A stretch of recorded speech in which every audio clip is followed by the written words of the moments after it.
Shalom Bapak Ibu, mari kita mulai doa pagi ini dengan membaca Amsal pasal 24. Janganlah iri kepada orang jahat, dan jangan ingin berkawan dengan mereka. Mereka hanya memikirkan kekejaman dan hanya membicarakan apa yang mencelakakan. Rumah tangga dibangun dengan hikmat dan pengertian, dan apabila ada pengetahuan, maka kamar-kamarnya akan terisi lengkap dengan barang-barang berharga dan indah. Orang bijaksana lebih berwibawa daripada orang kuat. Pengetahuan lebih penting daripada tenaga. Karena sebelum bertempur harus ada rencana yang matang dahulu. Dan semakin banyak penasehat, semakin besar kemungkinan akan menang. Orang bodoh tidak dapat menyelami hikmat. Ia tidak dapat berkata apa-apa kalau orang sedang membicarakan hal-hal penting. Orang yang selalu merencanakan kejahatan akan disebut perusuh. Setiap siasat orang bodoh adalah dosa. Orang yang selalu mencela orang lain tidak disenangi oleh siapapun. Jika engkau putus asa dalam keadaan gawat, maka engkau orang yang lemah. Jangan ragu-ragu membebaskan orang yang sudah dijatuhi hukuman mati. Burut, Selamatlah, Burut, pasal 24, Burut, Amsal 24.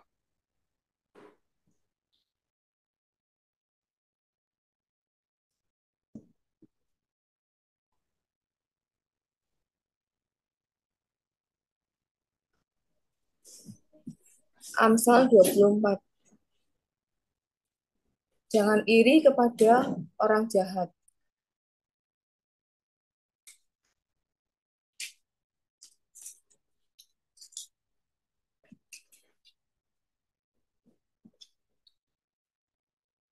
Jangan iri kepada orang jahat. Jangan ingin bergaul dengan mereka, karena hati mereka memikirkan penindasan, dan bibir mereka membicarakan bencana.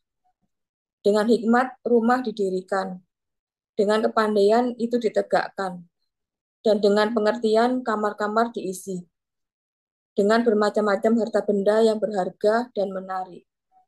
Orang yang bijak lebih berwibawa daripada orang kuat, juga orang yang berpengetahuan daripada orang yang tegap kuat, karena hanya dengan perencanaan engkau dapat berperang, dan kemenangan tergantung pada penasihat yang banyak.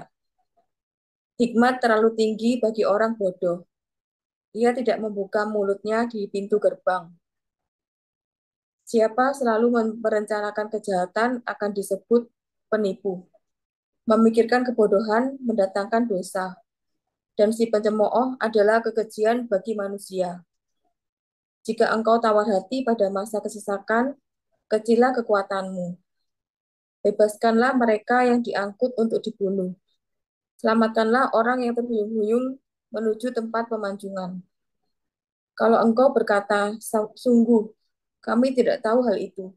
Apakah dia yang menguji hati tidak tahu yang sebenarnya?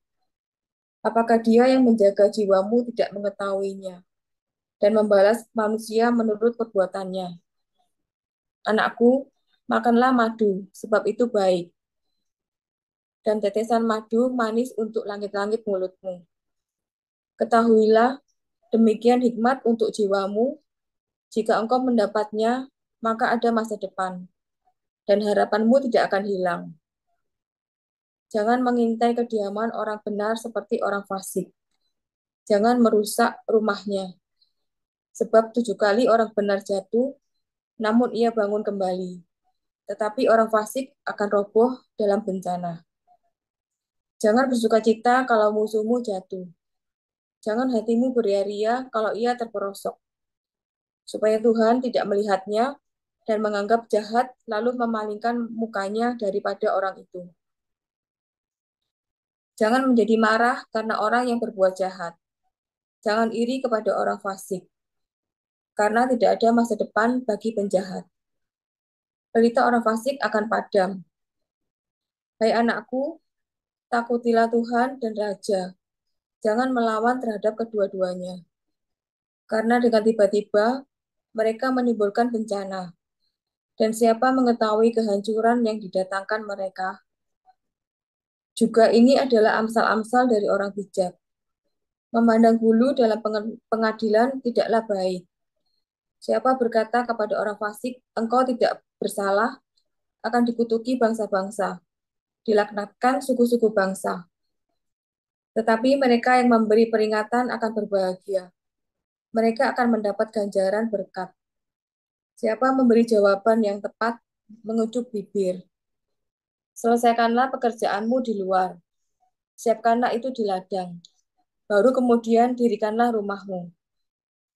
Jangan menjadi saksi terhadap sesamamu tanpa sebab, dan menipu dengan bibirmu. Janganlah berkata, sebagaimana ia memperlakukan aku, demikianlah aku perlakukan dia. Aku membalas orang menurut perbuatannya. Aku melalui ladang seorang pemalas, dan kebun anggur orang yang tidak berakal budi. Lihatlah, semua itu ditumbuhi onak. Tanahnya tertutup dengan jeruju, dan temboknya sudah roboh. Aku memandangnya, aku memperhatikannya. Aku melihatnya dan menarik suatu pelajaran. Tidur sebentar lagi, mengantuk sebentar lagi, melipat tangan sebentar lagi untuk tinggal berbaring. Maka datanglah kemiskinan seperti seorang penyerbu, dan kekurangan seperti orang yang bersenjata. Amin. Tuhan Yesus memberkati.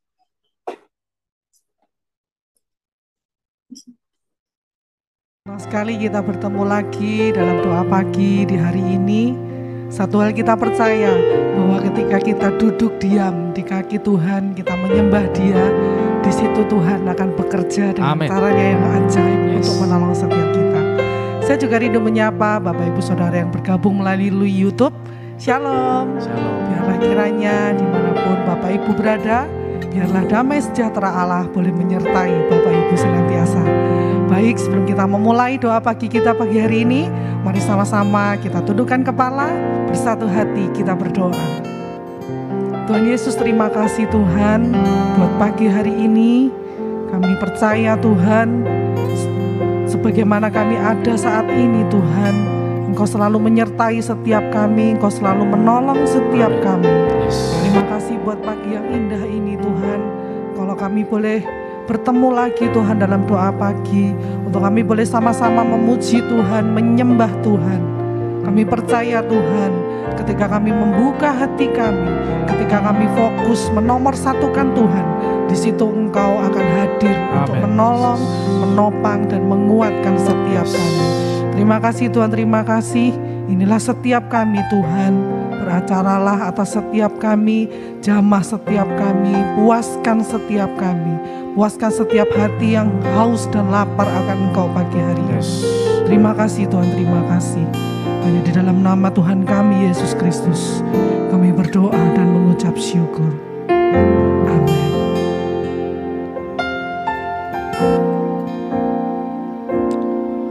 Ku perlu Engkau Yesus, haus jiwaku menantikanmu. Ku percaya Kau penuh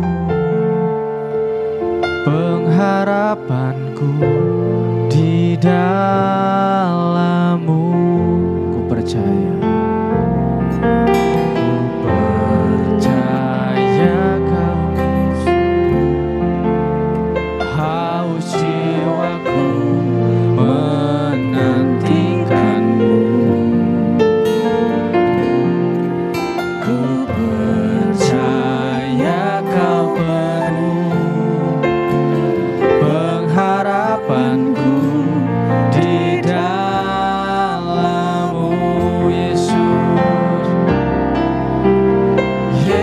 Hanya Kau yang kuandalkan, melebihi siapapun juga. Yesus, hanya Kau yang ku percaya di setiap waktu. Tiada lain yang ku andalkan selain Engkau, Yesus. Kami perlu Engkau, Tuhan. Ku perlu Engkau, Yesus. Haus jiwaku menantikanmu.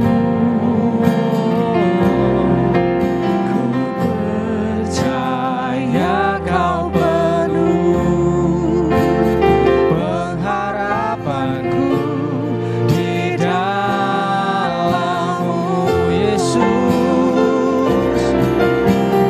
Yesus, hanya Kau yang kuandalkan, melebihi siapapun juga. Yesus, hanya Kau yang ku percaya di setiap waktu. Tiada lain yang ku andalkan selain Kau, Yesus.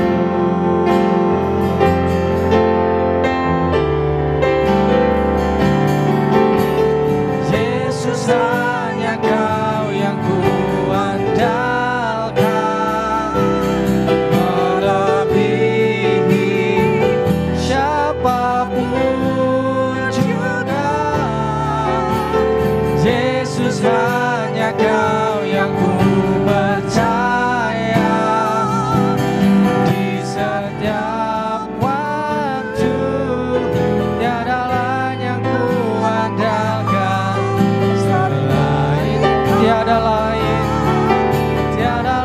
yang ku andalkan selain Kau. Tiada lain yang ku andalkan selain Kau.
dalam kami melewati setiap musim dalam hidup kami.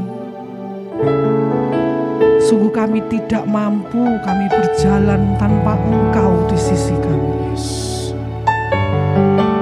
Sebab hanya Engkaulah Allah yang kami andalkan. Hanya Engkau satu-satunya yang kami percayai. Karena sungguh kami percaya Tuhan, segala sesuatu yang Engkau izinkan terjadi dalam hidup kami, itu semua untuk mendatangkan kebaikan dalam hidup kami. Ajar kami senantiasa untuk kami boleh sabar menanti waktu Tuhan dalam hidup kami. Karena kami percaya hanya waktu Tuhan yang terbaik dan yang tepat untuk setiap kami.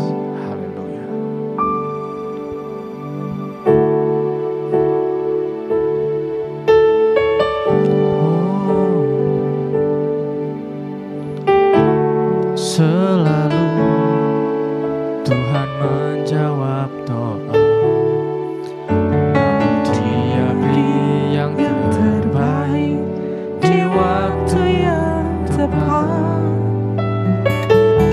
Izinkanlah Tuhan untuk bekerja yang mustahil menjadi mungkin oleh karena percaya. Yesus mendengar lebih dari yang ku doakan. Yesus menjawab lebih dari yang ku harapkan.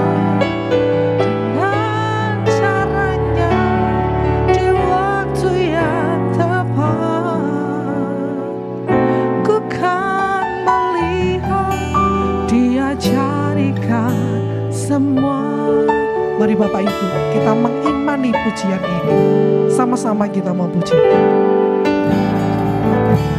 Tak selalu Tuhan menjawab doa, namun Dia beri yang terbaik di waktu yang tepat. Izinkanlah Tuhan untuk bekerja yang mustahil menjadi mungkin oleh karena percaya. Sama-sama kita pujikan. Yesus mendengar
karaya mahoni hana masite kere hana.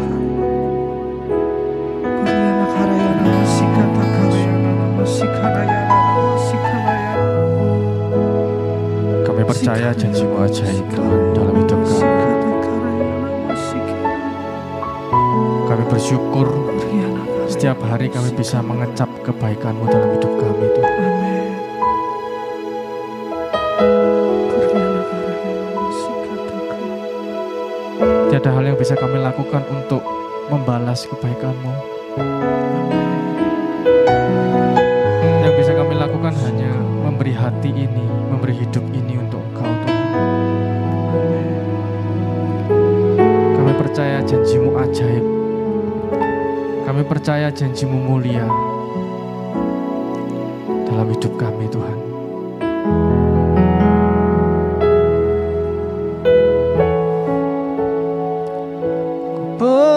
Percaya janji-Mu ajaib terukir dalam kehidupanku. Ku berserah di dalam kekuatan-Mu. Hanya Kau segalanya bagiku. Percaya janji-Mu ajaib terukir dalam kehidupanku. Ku berserah di dalam kekuatan-Mu. Ku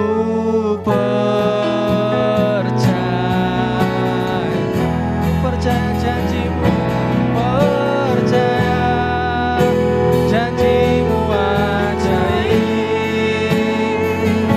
terukir dalam kehidupanku. Ku berserah di dalam kekuatan-Mu. Hanya Kau segalanya bagiku. Percaya janji-Mu ajaib terukir dalam kehidupanku. Ku berserah di dalam kekuatan-Mu. Ku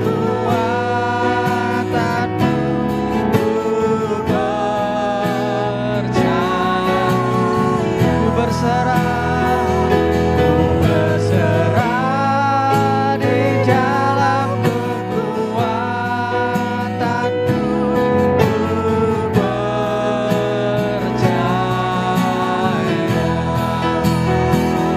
Ku berserah di dalam kekuatan-Mu.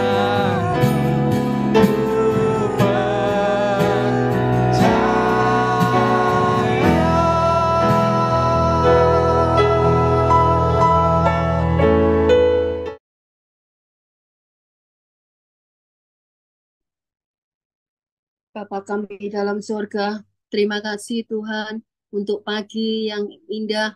Tuhan telah membangunkan kami dengan tubuh yang sehat. Ini semua oleh anugerah-Mu Tuhan. Terima kasih Bapa. Kami semua telah memuji dan memuliakan nama-Mu Tuhan. Biarlah Tuhan pujian yang telah kami naikkan menjadikan dupa yang harum di hadapan-Mu. Tuhan memberkati anak-Mu Nanda, Andreas, dan Richard yang telah membawa kami dalam penyembahan. Engkau memberkati pekerjaannya, Engkau memberikan kesehatan Tuhan. Engkau memberkati pelayanannya, lebih lagi memuliakan nama-Mu Tuhan. Terima kasih Bapa. Kalau sebentar kami akan mendengarkan firman-Mu, Tuhan Engkau urapi hamba-Mu Ibu Agnes yang akan menyampaikan firman-Mu. Biarlah Tuhan apa yang disampaikan keluar dari mulut hamba-Mu ini berasal dari Engkau Tuhan. Engkau urapi kami semua yang mendengarkan. Engkau memberikan telinga dan hati seorang murid Tuhan untuk mendengarkan firman-Mu Tuhan. Biarlah firman-Mu tertanam di hati kami dan berbuah-buah dalam kehidupan kami Tuhan.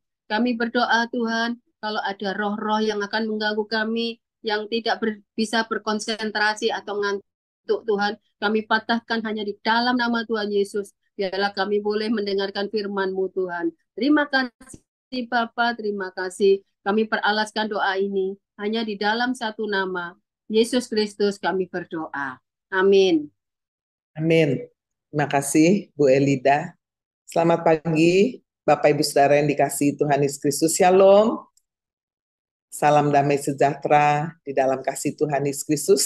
Saya mengucapkan selamat datang bagi Bapak Ibu Saudara yang baru pertama kali bergabung mengikuti doa pagi membangunkan fajar yang kami adakan setiap hari Senin sampai Sabtu, Saudara ya, kecuali jika ada hari libur tanggal merah. Senang sekali bisa bergabung baik melalui Zoom maupun melalui YouTube. Teman-teman, kita kasih reaksi hati ya. Tanda kita boleh menyambut mereka semua yang baru pertama kali hadir ya pagi ini.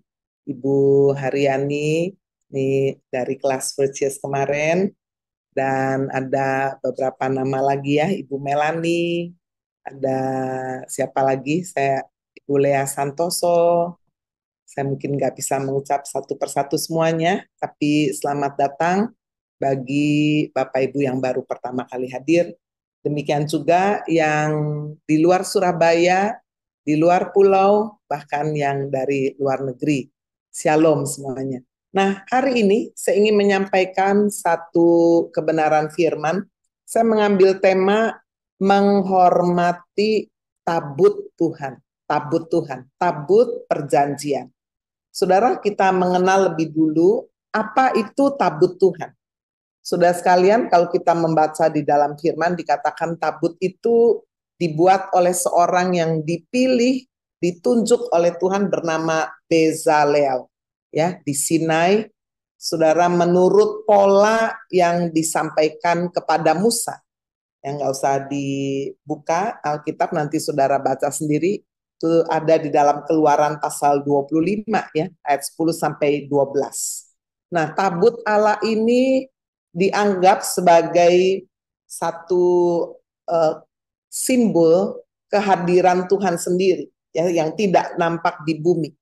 Dan betul-betul Saudara, karena ini adalah kehadiran Allah, benar-benar orang Israel harus menghargainya dan tidak boleh menajiskannya ya, atau tidak menghormatinya. Nah, tabut perjanjian ini sekali lagi Stephen boleh munculkan, merupakan satu artefak ya. Artefak itu benda-benda, bisa berupa kayu, bisa berupa batu atau apapun, Saudara, yang sangat berharga bagi bangsa Israel. Berbentuk persegi panjang, terbuat dari kayu penaga, ukurannya 1,3 kali 1 kali 1 meter. Nah, seluruh bagian tabut itu dilapisi dengan emas, ya, emas murni. Dan di dalamnya ada tersimpan loh hukum Allah yang terdiri dari 10 perintah Tuhan. Lalu buli-buli berisi mana, ya, menggambarkan bagaimana orang Israel di padang gurun dipelihara oleh Tuhan. Setiap hari mana turun dari surga. Lalu di dalamnya juga ada tongkat Harun. Nah, Saudara, tabut perjanjian ini memiliki penutup yang disebut tutup perdamaian, ya, tutup pendamaian yang terbuat dari emas, serta terdapat 2 kerub emas yang saling berhadapan dengan sayap terkembang, ya. Nah, ini adalah gambaran. Nah, Saudara sekalian, bagaimana kita melihat satu peristiwa ya di dalam 2 Samuel pasal yang ke-6. Mari kita melihat lebih dahulu pembacaan pertama dari ayat 1 sampai dengan ayat yang ke-5, 2 Samuel pasal yang ke-6. Demikian bunyi firman Tuhan, Daud mengumpulkan pula semua orang pilihan di antara orang Israel, 30.000 orang banyaknya. Kemudian bersiaplah Daud, lalu berjalan dari Baale Yehuda dengan seluruh rakyat yang menyertainya untuk mengangkut dari sana tabut Allah yang disebut dengan nama Tuhan semesta alam yang bertahta di atas kerubim. Ya, kerubim tadi 2 malaikat yang mengembangkan sayapnya itu. Mereka menaikkan tabut Allah itu ke dalam kereta yang baru setelah mengangkatnya dari rumah Abinadab yang di atas bukit. Lalu Uza dan Ahio, anak-anak Abinadab, mengantarkan kereta itu. Uza berjalan di samping tabut Allah itu, sedang Ahio berjalan di depan tabut itu. Daud dan seluruh kaum Israel menari-nari di hadapan Tuhan dengan sekuat tenaga, diiringi nyanyian, kecapi, gambus, rebana, kelentung, dan ceracap. Ayat 6, kita lanjutkan dulu. Ketika mereka sampai ke tempat pengirikan Nahon, maka Uza mengulurkan tangannya kepada tabut Allah itu, lalu memegangnya, karena lembu-lembu itu tergelincir. Maka bangkitlah murka Tuhan terhadap Uza, lalu Allah, ayat 7, Stephen, ya, lalu Allah membunuh dia di sana karena keteledorannya itu. Ia mati di sana dekat tabut Allah itu. Ayat 8, Daud menjadi marah karena Tuhan telah menyambar Uza demikian hebatnya, maka tempat itu disebut orang Peres Uza sampai sekarang. Satu ayat lagi, ayat 9. Pada waktu itu Daud menjadi takut kepada Tuhan, lalu katanya, bagaimana tabut itu dapat sampai kepadaku? Ya, amin. Nah, Bapak Ibu Saudara, di bagian yang pertama kita melihat satu peristiwa ya yang luar biasa sekali. Daud adalah seorang yang mengenal hati Tuhan, dan dia tahu sudah bagaimana tabut perjanjian yang sungguh-sungguh menggambarkan kehadiran Allah sendiri itu benar-benar saudara dihargai, dihormati.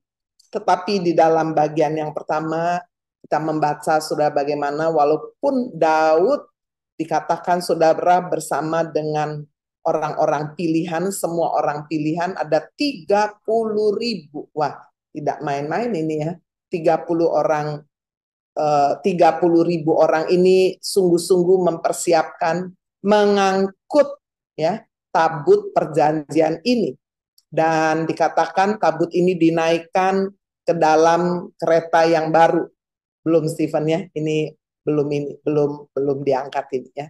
Jadi kita bisa melihat bagaimana ketika kemudian tabut ini diangkat di atas kereta, lalu kemudian di tengah perjalanan dikatakan saudara ada salah satu lembu itu tergelincir, dan seorang bernama Uza ya mencoba saudara untuk memegang ya, menahan tabut itu supaya jangan jatuh. Nah ini ya, karena lembu itu tergelincir. Tapi terkejut sekali ya Daud dan seluruh orang-orang pilihan ini karena murka Tuhan bangkit. Lalu kemudian dikatakan membunuh Uza di sana, ya langsung mati. Wah, Daud rasanya marah ya karena benar-benar udah dipersiapkan kok sampai ada orang yang mati, Uza mati. Apa sebabnya, saudara? Sepintas kita kalau membaca peristiwa ini kita rasa, waduh, kok Tuhan kejam banget ya. Kenapa harus sampai terjadi? Seorang yang mencoba sudah untuk mencegah ya sesuatu yang lebih buruk, lembu-lembu yang mengangkut tabut perjanjian ini supaya jangan lebih buruk lagi jatuh, kenapa sampai harus mati? Nah, saudara, jawabannya ini kita lihat dalam poin yang pertama adalah tidak menghormati tabut Tuhan. Kenapa saudara saya katakan tidak menghormati tabut Tuhan? Karena saudara walaupun ya, kalau kita membaca bagaimana tadi di ayat yang kelima, Daud benar-benar saudara beserta seluruh kaum Israel itu menari-nari di hadapan Tuhan dengan sekuat tenaga. Diiringi nyanyian kecapi, gambus, rebana, kelentung, dan ceracap. Tetapi saudara-saudara sekalian begitu semangat, tapi ternyata jika caranya salah, tetap saudara Tuhan tidak berkenan. Nah, cara mengangkat tabut dengan memuatnya pada sebuah kereta yang baru. Coba perlihatkan lagi gambar yang kedua tadi ya. Bagaimana kereta itu diangkat di sebuah kereta, bukan yang terakhir, Stephen, yang Uzamati. Nah, ya. Jadi, saudara, tabut itu diangkat di sebuah kereta, lalu kemudian ditarik oleh lembu-lembu. Ternyata inilah cara yang biasa dipakai oleh orang Filistin untuk mengangkut dewa-dewa mereka. Ya. Saudara, Tuhan mempunyai cara yang berbeda. Tuhan sudah perintahkan itu bagaimana mengangkat tabut yang menjadi simbol kehadiran Tuhan semesta alam. Ya, coba kita lihat salah satu ayat aja ya, ada dalam Ulangan pasal 10 ayat 8. Coba Stephen tunjukkan Ulangan 10 ayat 8. Bagaimana saudara pada waktu itu Tuhan menunjuk suku Lewi untuk mengangkut tabut perjanjian Tuhan, untuk bertugas melayani Tuhan dan untuk memberi berkat demi namanya sampai sekarang.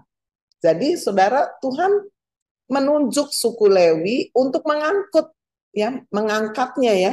Jadi bukan saudara ditaruh di atas kereta seperti yang tadi kita lihat ya. Coba perlihatkan lagi ya. Ditaruh di kereta lalu ditarik dengan lembu. Sudah bisa nanti dapatkan itu ya di dalam ayat-ayat yang lain, Ulangan pasal 31 ayat 9 dan Keluaran 25 ayat 10 sampai 14. Dikatakan bahwa tabut itu harus diusung ya, diangkat oleh para imam. Itu sebabnya saudara, mengapa Tuhan bertindak begitu keras? Karena Tuhan ingin kemuliaannya itu diperlakukan jangan sembarangan. Ya, jangan disamakan dengan menyembah dewa-dewa yang palsu. Cara yang tadi dipakai oleh Daud memang efisien, mungkin praktis, tidak capek ya. Dan itu meniru saudara cara orang-orang Filistin mengangkat dewa-dewa palsu mereka. Saudara, tujuan Allah sungguh-sungguh ingin betul-betul supaya bangsa Israel, umat pilihan Tuhan, tidak jatuh kepada satu penyembahan berhala. Awalnya ya caranya dulu mirip-mirip ya, lama-lama saudara, lalu kemudian juga yang menjadi objek penyembahannya bisa-bisa juga akan ditiru. Dan kalau saudara lihat di dalam sejarah perjalanan kehidupan bangsa Israel, begitu mudah orang Israel itu menyembah dewa-dewa asing dari bangsa-bangsa asing yang ada di sekitar mereka. Ya, itu sebabnya Bapak Ibu Saudara sekalian, Tuhan memberikan satu hajaran yang sangat keras. Jadi di bagian yang pertama, apa aplikasi sudah dalam kehidupan kita sehari-hari? Ya, karena kita sekarang tidak lagi menghormati atau menyembah ya tabut Tuhan ini, tetapi ini menggambarkan hadirat Tuhan. Kita harus hormati, saudara, bukan dengan tata cara seperti orang menyembah dewa-dewa yang lain atau sesembahan yang lain ya. Karena firman Tuhan berkata Allah itu roh. Barang siapa menyembahnya harus menyembahnya di dalam roh, yaitu di dalam Roh Kudus, dalam Roh Allah sendiri ya. Jangan ada roh-roh yang lain. Dan juga di dalam kebenaran. Kebenaran berbicara mengenai pribadi yang adalah Yesus Kristus. Dalam Yohanes 14 ayat 6, Yesus berkata, akulah jalan, kebenaran dan hidup. Tidak ada seorang pun sampai kepadaku tanpa melalui aku. Jadi saudara, kita hanya menyembah Yesus, bukan siapa-siapa. Bukan orang-orang kudusnya, bukan nabi-nabinya, bukan santa-santo, atau bahkan ibunya. Hanya Yesus Kristus sang kebenaran satu-satunya. Di bawah kolong langit, tidak ada nama lain di mana kita dapat diselamatkan kecuali di dalam nama Tuhan Yesus Kristus. Kebenaran juga berbicara adalah firman Tuhan. Yohanes 17 ayat 17 berkata, firman-Mu adalah kebenaran. Jadi sudah kita bisa melihat ya bagian pertama aplikasi ini untuk kita benar-benar saudara, jangan sampai kita melakukan penyembahan ini tidak menghormati hadirat Tuhan. Penyembahan kita sungguh-sungguh fokus pikiran kita sungguh-sungguh hanya kepada Kristus dan sesuai dengan firman Tuhan. Tidak meniru saudara tata cara ibadah daripada keyakinan-keyakinan atau agama-agama yang lain.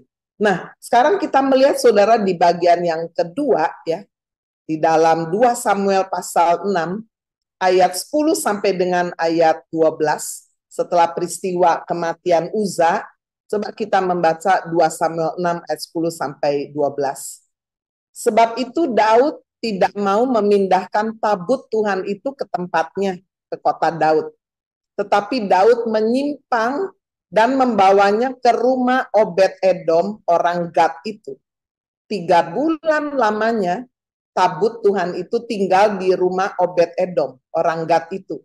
Dan Tuhan memberkati Obed-Edom dan seisi rumahnya. Diberitahukanlah kepada Raja Daud demikian, Tuhan memberkati seisi rumah Obed-Edom dan segala yang ada padanya oleh karena tabut Allah itu. Lalu Daud pergi mengangkut tabut Allah itu dari rumah Obed-Edom ke kota Daud dengan sukacita. Nah, sekarang kita melihat peristiwa saudara poin yang kedua, bagaimana ketika tabut Allah dihormati, ya, menghormati tabut Tuhan, hasilnya adalah diberkati. Jadi saudara, ketika peristiwa Uza itu mati, lalu kemudian pastilah syok ini ya. Daud disertai dengan orang-orang Israel, 30.000 orang ini, waduh, syok banget. Kok bisa mati? Wah, ini menjadi satu pembicaraan dan sebagainya, sehingga dikatakan Daud belum mau nih memindahkan tabut Tuhan itu ke tempatnya, yaitu ke kota Daud ya, di Yerusalem. Tapi dia menyimpang dan membawa tabut itu, ditaruhnya di sebuah rumah Obed-Edom orang Gad ya. Nah, selama berapa lama? 3 bulan. Apa yang dilakukan saudara? Kemungkinan besar Daud betul-betul bersama dengan para imam mempelajari kembali, mereka mengkoreksi diri. Kenapa ini ya sampai terjadi peristiwa seperti ini? Jangan sampai kesalahan ini diteruskan, lalu kemudian akan muncul korban-korban yang lain. Nah, ini adalah satu sikap yang benar, sudah ketika kita menerima hajaran Tuhan, apalagi yang keras ya, biarlah kita juga merendahkan diri di hadapan Tuhan, kita koreksi diri, introspeksi diri, sehingga kita bisa belajar sudah dari kesalahan yang pernah kita lakukan. Siapapun manusia, tidak ada yang sempurna kan? Yang paling penting sudah kalau ketika kita menyadari, waduh, ada dosa ini, ada kesalahan, kita boleh mengakuinya, kita bertobat ya sesuai dengan janji Tuhan. Jika kita mengaku dosa kita, Allah itu setia dan adil. Dia mengampuni dosa kita, menyucikan kita daripada segala kejahatan kita. Nah, apa yang dilakukan oleh Obed-Edom? Tentu saudara, dia mendengar peristiwa ini. Coba Stephen perhatikan, tampilkan gambar di mana ketika Obed-Edom ini menyembah ya tabut Tuhan itu ya, dengan penuh hormat, saudara, pasti dah dia udah pernah mendengar, wah, bukan yang itu, yang satu orang sedang menyembah itu. Jadi, bukan, ini Daud ya, satu lagi, sebelumnya. Oh, ada lagi nggak, Stephen? Nggak ada ya, oke, berarti saya tadi belum memasukkan. Jadi, saudara, Obed-Edom ini betul-betul belajar, saudara, udah mendengar nih dari apa yang peristiwa yang terjadi, hajaran yang luar biasa. Dan di rumahnya dia begitu menghargai, menghormati, dia bahkan gak berani menyentuh ya, karena juga ada larangan, saudara, tidak boleh sembarangan ini menyentuh, karena tabut ini kudus adanya. Tentu ini konteks adalah perjanjian lama ya. Dan saudara-saudara sekalian, kita bisa melihat bagaimana aplikasi dalam kehidupan kita sekarang. Sekali lagi, tabut Tuhan ini menggambarkan kehadirat Tuhan. Ketika kita menghargainya, ya, kita tidak meremehkannya, kita tidak menganggap enteng, kita betul-betul, saudara, ketika kita memuji Tuhan, kita memuji Tuhan sungguh-sungguh. Ketika kita menyembah Tuhan, kita menyembah sungguh-sungguh. Ketika kita menerima firman, kita juga sungguh-sungguh menerimanya. Ketika kita berdoa sungguh-sungguh, tidak asal-asalan.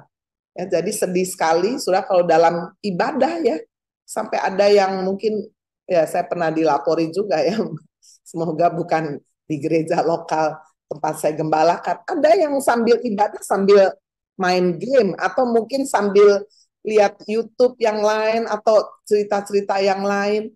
Bahkan saudara-saudara sekalian, bagaimana sikap yang tidak sungguh-sungguh ya, kita masuk di dalam hadirat Tuhan, ternyata itu mendukakan hati Tuhan.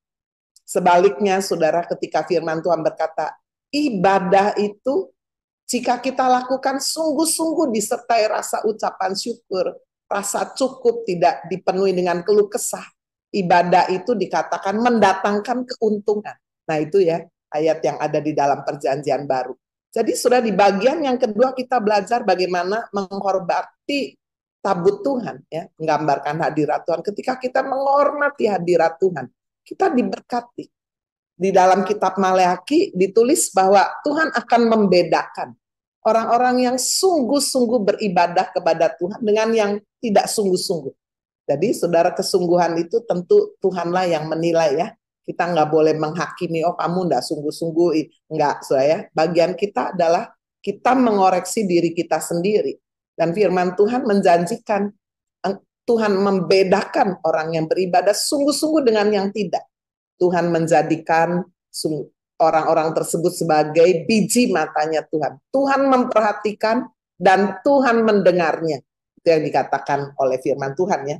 Nah, kita belajar sudah di bagian yang kedua bagaimana 3 bulan lamanya selama tabut Tuhan ada di rumah Obed-Edom.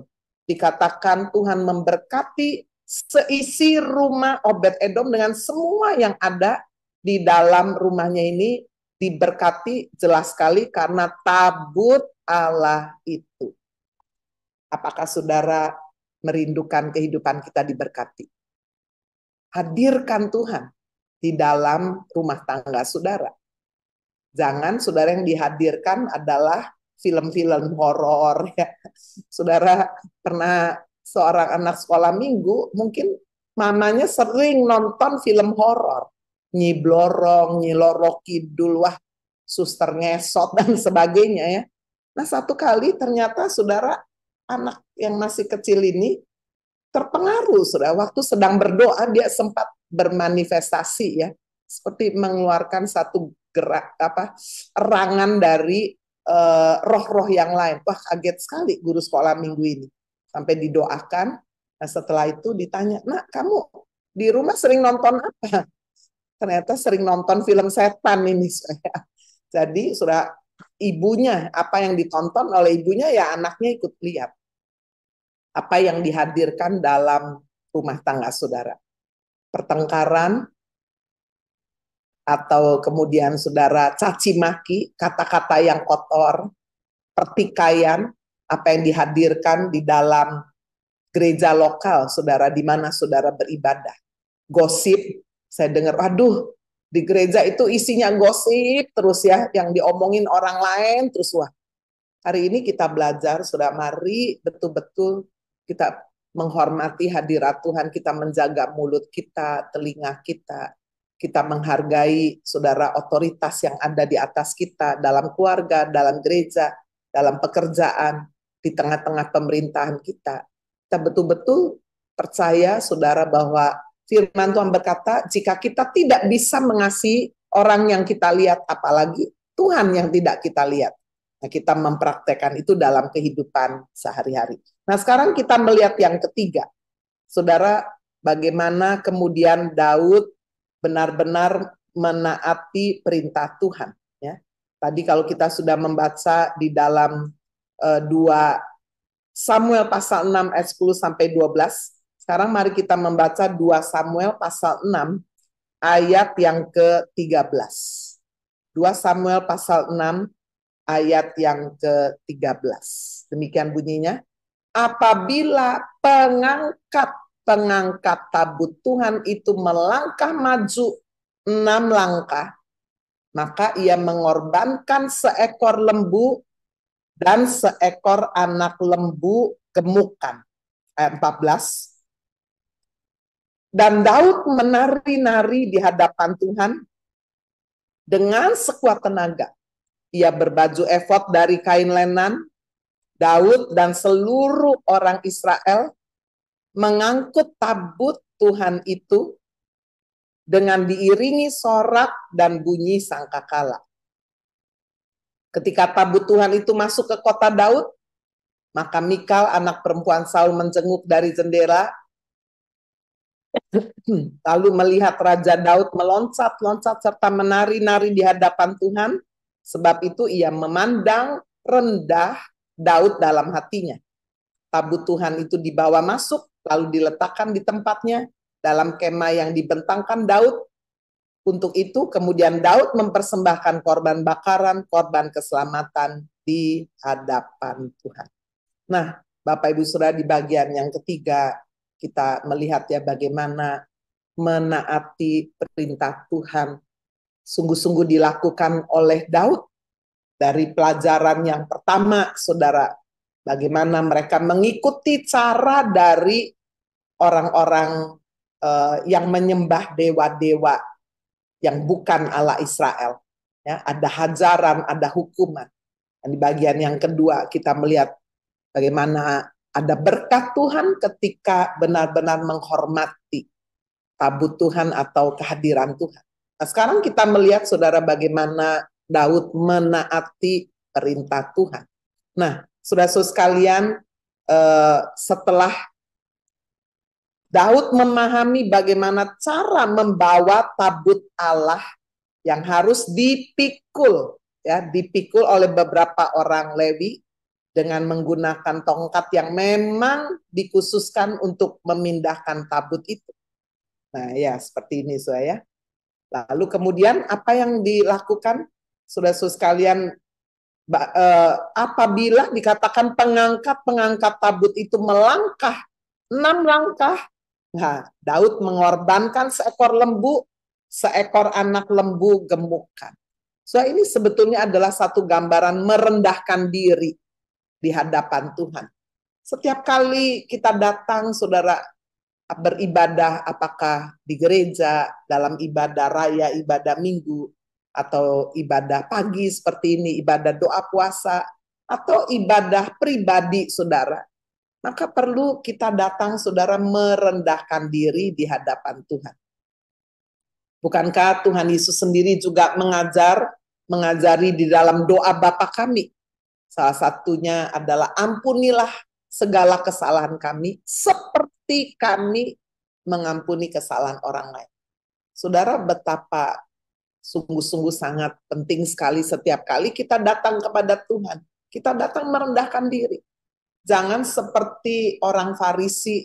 Yesus pernah menceritakan perumpamaan itu ketika masuk sudah di dalam rumah Tuhan, 2 orang yang beribadah, yang satu orang Farisi sambil mengangkat tangannya, Tuhan, terima kasih, saya bersyukur. Saya tidak seperti pemungut cukai itu yang hidupnya kotor, bla bla bla ya. Aku setiap minggu 2 kali berpuasa. Aku tidak sama dengan orang pemungut cukai ini. Aku melakukan ini dan itu. Wah, dia datang memegahkan dirinya, bukan memegahkan Tuhan. Sementara orang pemungut cukai itu merendahkan diri dan betul-betul, saudara, memohonkan satu pengampunan di hadapan Tuhan. Siapa yang berkenan? Yesus berkata, apakah orang Farisi itu ataukah pemungut cukai ini? Yesus berkata yang berkenan adalah pemungut cukai. Bapak Ibu Saudara, betapa kita belajar untuk tidak menyombongkan diri atau kita menghakimi orang lain. Wah, kamu nggak mungkin berkenan. Wah, kamu ibadahnya nggak ada hadirat Tuhan, nggak kayak kita ini, kita begini-begini. Wah, kita keren dan sebagainya. Saudara, yang bisa benar-benar menerima kemuliaan semuanya adalah Tuhan. Kita nggak boleh menyombongkan diri, hati-hati, saudara. Menyembah Tuhan bukan untuk menyenangkan diri sendiri. Wah, enak ya hari ini ya. Loh, saudara, menyenangkan Tuhan itu menjadi tujuan utama setiap kali kita beribadah. Dan Tuhan berkenan dengan korban bukan hanya, saudara, pujian penyembahan, tapi hati yang hancur. Sekali-kali Tuhan tidak pernah tolak. Jadi, saudara, apa yang dilakukan oleh Daud, mempersembahkan korban seekor lembu loh, ya. Seekor anak lembu gemukan. Wah, ini menggambarkan kita merendahkan diri dengan sungguh-sungguh memohonkan pengampunan, membawa saudara sekalian satu kehidupan kita yang bertobat.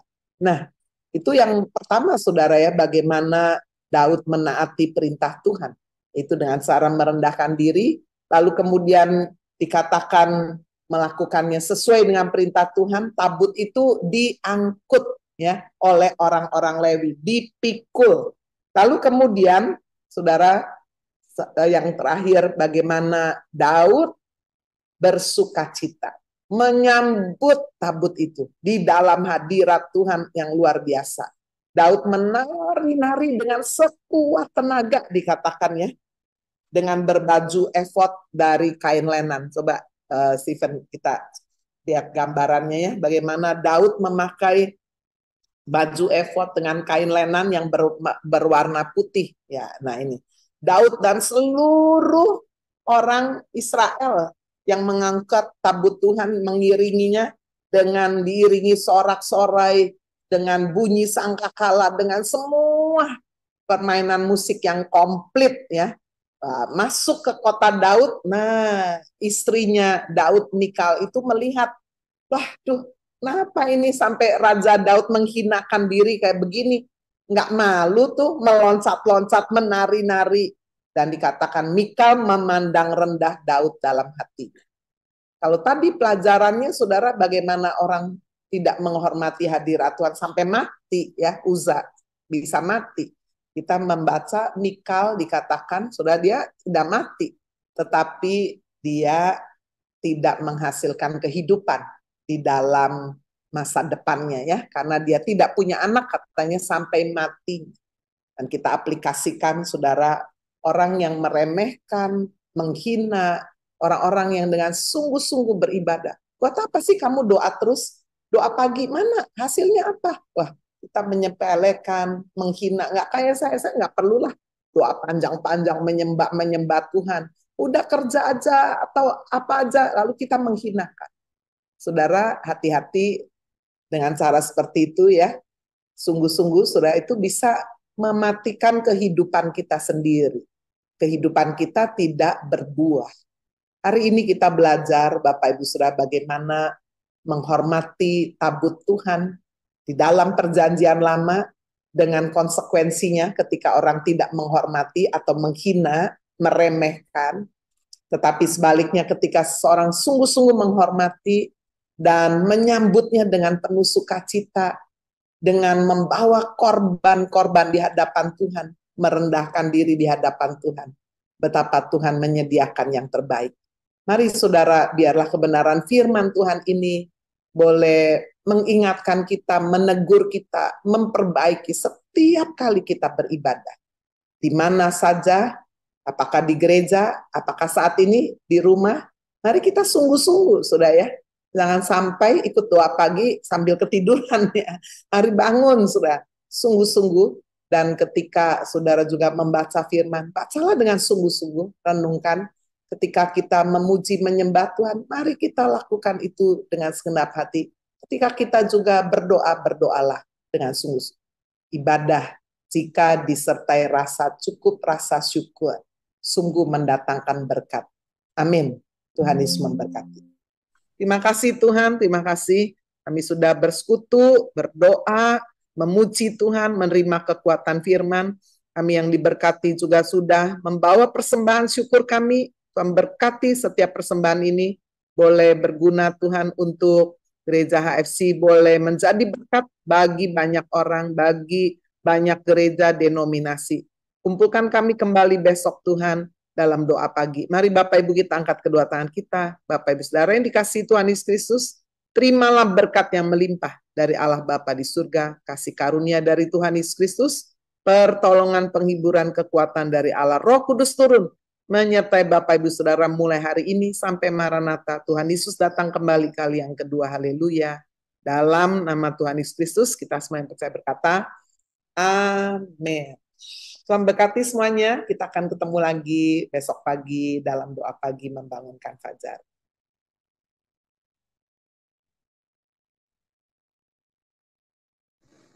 Terima kasih Bu Agnes.